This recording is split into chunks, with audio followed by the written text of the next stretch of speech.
Imamat 7. Korban penebus salah. Inilah hukum tentang korban penebus salah. Korban itu ialah persembahan Maha Kudus. Di tempat orang menyembelih korban bakaran, disitulah harus disembelih korban penebus salah, dan darahnya haruslah disiramkan pada mezbah itu sekelilingnya. Segala lemak dari korban itu haruslah dipersembahkan, yakni ekornya yang berlemak dan lemak yang menutupi isi perut.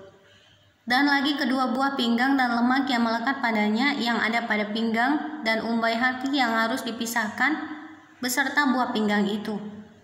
Haruslah imam membakar semuanya itu di atas mezbah sebagai korban api-apian bagi Tuhan. Itulah korban penebus salah.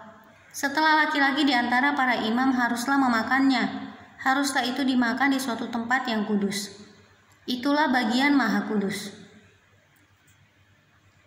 Seperti halnya dengan korban menghapus dosa, demikian juga halnya dengan korban penebus salah.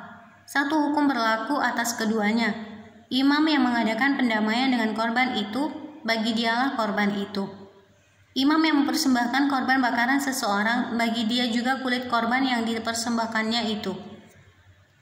Tiap-tiap korban sajian yang dibakar di dalam pembakaran roti dan segala yang diolah di dalam wajan dan di atas panggangan adalah bagi imam yang mempersembahkannya.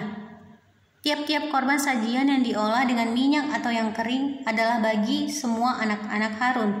Semuanya dapat bagian. Korban keselamatan. Inilah hukum tentang korban keselamatan yang harus dipersembahkan orang kepada Tuhan. Jikalau ia mempersembahkannya untuk memberi syukur, haruslah beserta korban syukur itu dipersembahkannya roti bundar yang tidak beragi, yang diolah dengan minyak, dan roti tipis yang tidak beragi yang diolesi dengan minyak, serta roti bundar dari tepung yang terbaik yang teraduk yang diolah dengan minyak. Ia harus mempersembahkan persembahannya itu beserta dengan roti bundar yang beragi, di samping korban syukur yang menjadi korban keselamatannya. Dan daripadanya, yakni dari setiap bagian persembahan itu haruslah dipersembahkannya satu roti sebagai persembahan khusus bagi Tuhan.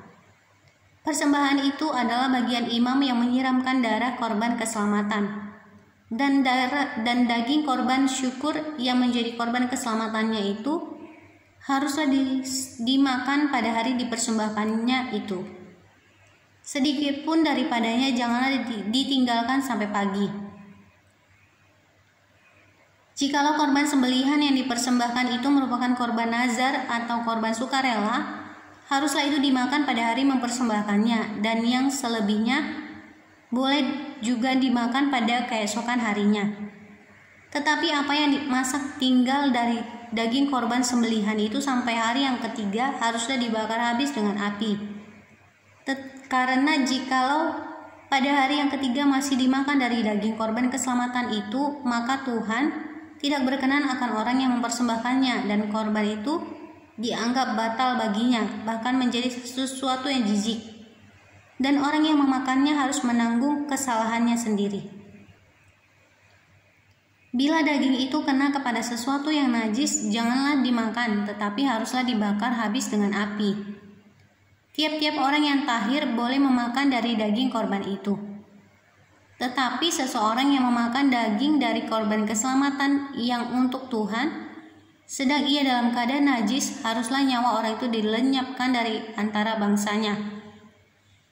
Dan apabila seseorang kena kepada sesuatu yang najis, yakni kepada kenajisan berasal dari manusia, atau kepada hewan yang najis, atau kepada setiap binatang yang merayap yang najis, lalu memakan daripada daging korban keselamatan yang untuk Tuhan, maka haruslah nyawa orang itu diselamatkan dari antara bangsanya. Larangan memakan lemak dan darah. Tuhan berfirman kepada Musa, katakanlah kepada orang Israel, segala lemak dari lembu, domba ataupun kambing janganlah kamu makan. Lemak bangkai atau lemak binatang yang mati diterkam boleh dipergunakan untuk segala keperluan. Tetapi jangan sekali-kali kamu memakannya. Karena setiap orang yang memakan lemak dari hewan yang dipergunakan untuk mempersembahkan korban api-apian bagi Tuhan, nyawa orang yang memakan itu haruslah dilenyapkan dari antara bangsanya. Demikian juga janganlah kamu memakan darah apapun di segala tempat kediamanmu, baik darah burung-burung ataupun darah hewan. Setiap orang yang memakan darah apapun, nyawa orang itu haruslah dilenyapkan dari antara bangsanya. Bagian imam daripada segala korban keselamatan. Tuhan berfirman kepada Musa demikian, katakanlah kepada orang Israel, orang yang mempersembahkan korban keselamatannya kepada Tuhan, haruslah membawa kepada Tuhan sebagian dari korban keselamatannya itu sebagai sebagai persembahannya. Dengan tangannya sendirilah harus ia membawa segala korban api-apian Tuhan.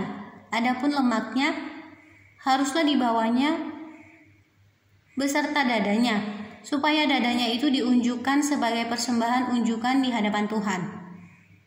Lalu haruslah imam membakar lemaknya di atas mezbah, tetapi dadanya itu adalah bagian Harun dan anak-anaknya.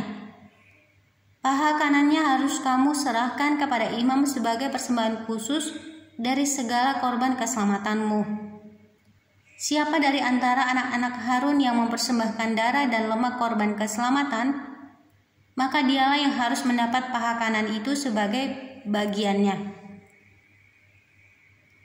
Karena dada persembahan unjukan dan paha persembahan khusus telah kuambil dari orang Israel dari segala korban keselamatan mereka, dan telah kuberikan kepada imam Harun dan kepada anak-anaknya, itulah suatu ketetapan yang berlaku bagi orang Israel untuk selamanya. Itulah bagian Harun dan bagian anak-anaknya dari segala korban api-apian Tuhan, pada hari mereka itu disuruh datang untuk memegang jabatan imam bagi Tuhan. Itulah yang harus diserahkan menurut perintah Tuhan dari pihak Israel kepada mereka pada hari mereka itu diurapinya. Itulah suatu ketetapan untuk selamanya bagi mereka turun-temurun. Itulah hukum tentang korban bakaran, korban sajian, korban penghapus dosa, korban penebus salah, persembahan pentahbisan, dan korban keselamatan yang diperintahkan Tuhan kepada Musa di atas gunung Sinai pada hari Tuhan memerintahkan kepada orang Israel mempersembahkan persembahan mereka kepada Tuhan di padang gurun Sinai.